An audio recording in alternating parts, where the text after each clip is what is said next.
Hello everybody, I hope that you're keeping well and have had a really good Easter week. The weather's been super, hasn't it? I've been able to get out for a walk every day. Maybe you have too.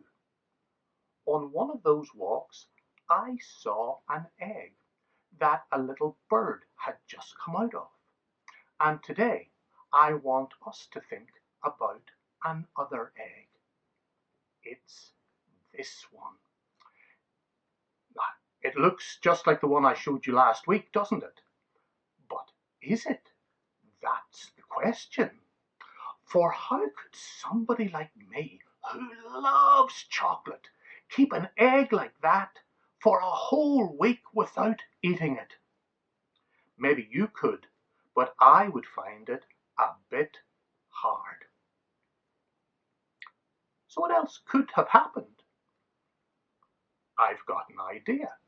Perhaps the Easter Bunny brought me not just one egg like this, but 2 or 3 or 4 or maybe even more.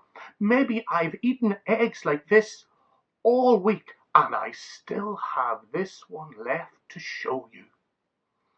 It's all a bit of a mystery. And you know, even at your age, you may have noticed that life is full of mysteries and questions. For example, on the first Easter, there were lots of questions and one big mystery. I mean, Jesus had been really good to his followers. We call them disciples. And they really loved him. But when he needed them most, they ran away and left him alone. How could they do that? That's a big question. And then, after Jesus had been killed, some women said that they had seen him and that he was alive. How could that be? That's a big, I mean really big mystery. Today, I want to tell you a story about how in the middle of all of the questions and all of the mysteries of life, Jesus comes to us and looks after us, even if we have gone wrong and even if we are confused. It's called Peter and the Big Breakfast. Now I have to say, it has more fish than eggs in it. And it goes like this. Peter sat on the beach and watched the sunset. He thought about how he had run away and left his friend Jesus. Peter felt ashamed. He felt bad. He thought about the cross and he felt sad. Really sad. He thought about the empty tomb and he felt confused. I may be an ashamed, sad, confused chicken, said Peter, but I am still a fisherman. So Peter gathered his friends, climbed into the boat, and headed out to sea.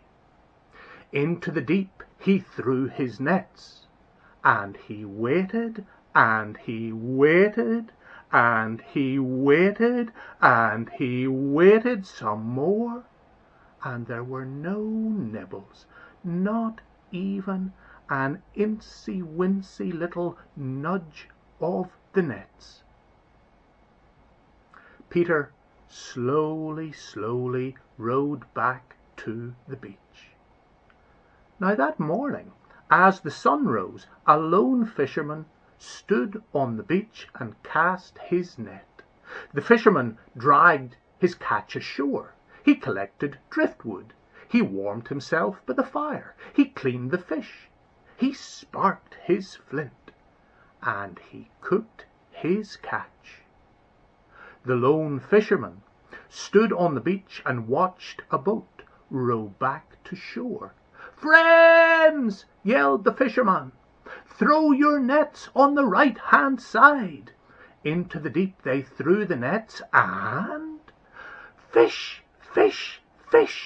Not 10 fish, not 100 fish, but 153 enormous fat fish. "It's Jesus!" yelled John. "It's the Lord! Peter dived into the sea and swam to the beach. "Bring your fish," said Jesus. "Let's have some breakfast." After breakfast, Jesus asked Peter, "Do you love me more than they do?" "Yes, Lord," replied Peter. "You know I'm your friend." Jesus said, "Peter, feed my lambs." Jesus asked a second time, "Peter, do you love me?" "Yes, Lord," said Peter. "You know I'm your friend." Jesus replied, "Look after my sheep." Then Jesus asked a third time, "Peter, are you my friend?" "Yes, Lord, you know my heart. You know I'm your friend." "Peter," said Jesus, "feed my sheep. When you were young, you'd get all dressed up and go wherever you pleased. But when you get old, someone else will dress you up and drag you where you don't want to go. Follow me." "But Jesus," said Peter, "what about John?" "Don't worry about John. Peter, my friend, you just follow me." And so Peter the fisherman, who was still a bit of a chicken, stepped forward, and again he followed his friend Jesus. I hope you liked that story, and I hope you had a great breakfast this morning too. Remember this: Jesus is your friend and always will be.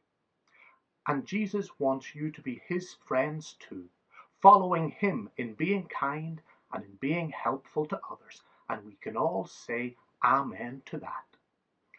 Now we're going to do our song together. It's Shine from the Inside Out. There are actions, so get up and get ready. I'll speak to you again soon. But before I go, I just want to let you know the Easter Bunny only brought me one egg last week, and I managed to keep it until today. It just goes to show that sometimes we can do things that are hard.